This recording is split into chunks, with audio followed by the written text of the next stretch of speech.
Welcome to the reading of the Spirit's book. So this is question 14. We're still in chapter 1. We talked about God and attributes of divinity in the last video, and this is about pantheism. Question number 14. Is God a distinct being, or, as some believe, the result of all the combined forces and intelligences of the universe? Answer. If the latter were the case, God per se would not exist, because God would be an effect and not a cause. God cannot be both cause and effect at the same time. You cannot doubt that God exists, and that is the point that matters. Believe me and do not try to go any further. Do not get lost in a maze from which you will not be able to exit. Trying to go further will not make you any better. Instead, it will probably just add to your pride by leading you to imagine that you do understand something when you actually understand nothing at all. Therefore, put all theories aside regarding the matter.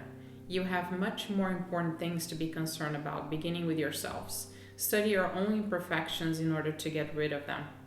That will be far more useful to you than trying to penetrate the impenetrable.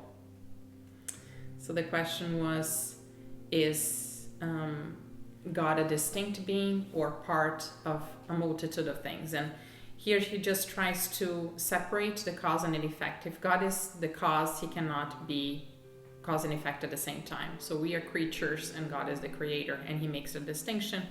And here is an invitation for us to reflect. We talked a little bit about last time how we cannot fully comprehend God. That we don't try to get lost in ourselves by trying to imagine things that we are not in a position yet to understand. So moving on to question 15. What should we think of the opinion holding that all the bodies in nature, all the beings and globes in the universe are components of the divinity, and taken all together comprise the divinity itself? That is the pantheistic doctrine.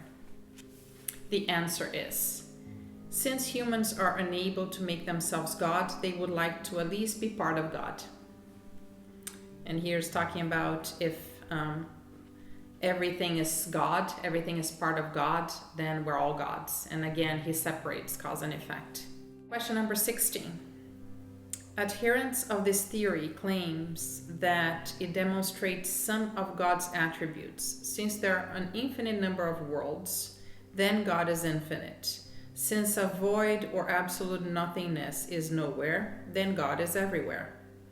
God being everywhere, because everything is an integral component of God, God infuses all the phenomena of nature with God's intelligence.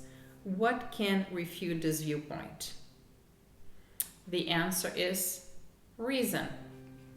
Reflect on it carefully, and you will have no difficulty in seeing how absurd it is.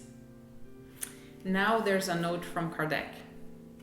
The pantheistic doctrine views God as a material being, who, even though possessed of supreme intelligence, is nevertheless only a larger version of us.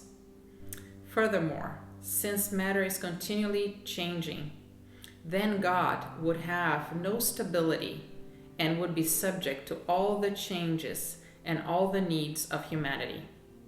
God will thus lack one of these essential attributes of divinity, immutability. The properties of matter cannot be linked to the idea of God without impairing how we think about God, and all the subtleties of sophistry will never be able to solve the issue of God's innermost nature. We do not know all that God is, but we do know what God cannot fail to be. Pantheism contradicts the most essential divine properties by confusing the creator with the creature.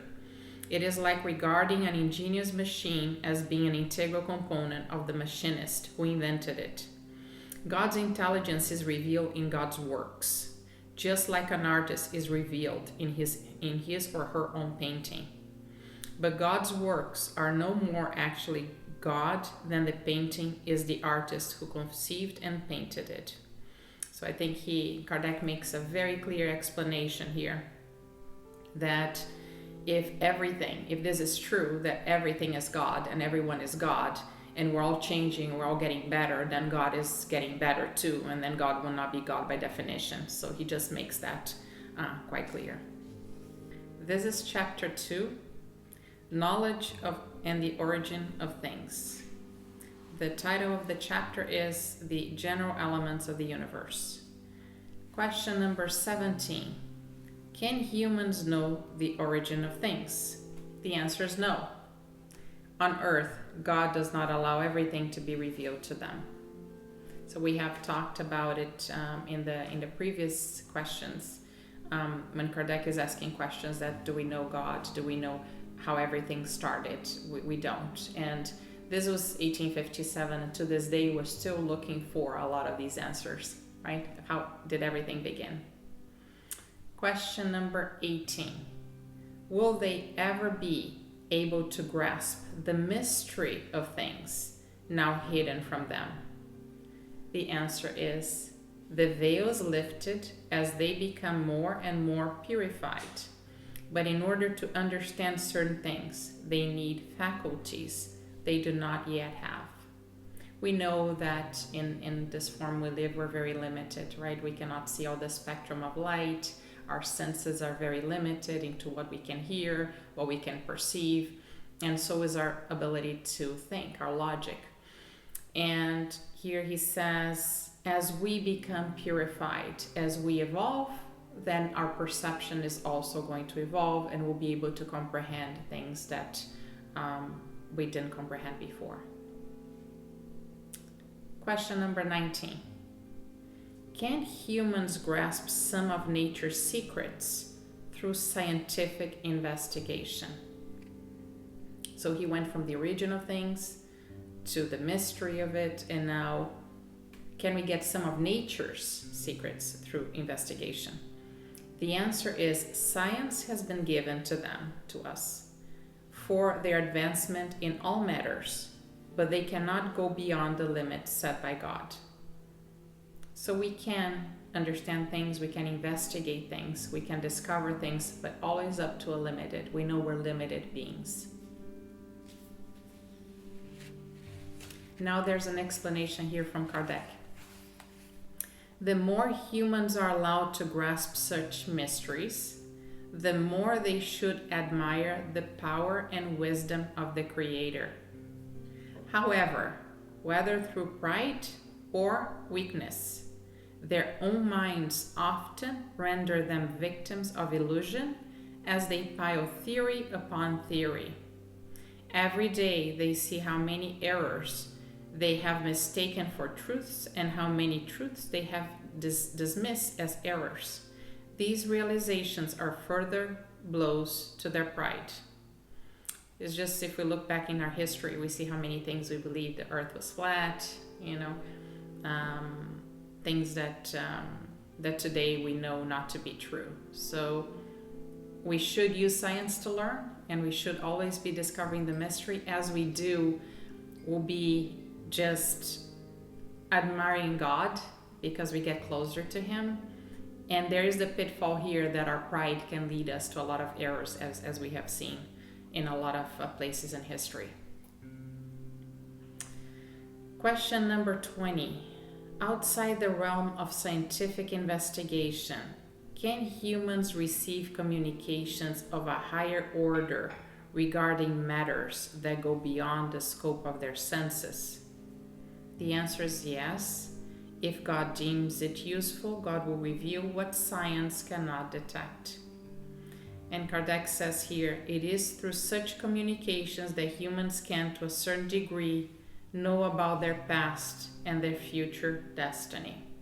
So is this communication with the higher spirits, and sometimes we have seen in history when there's an inspiration, a dream, some kind of entity, some call angels that will just tell certain things and will reveal certain things that are not yet discovered by science or history.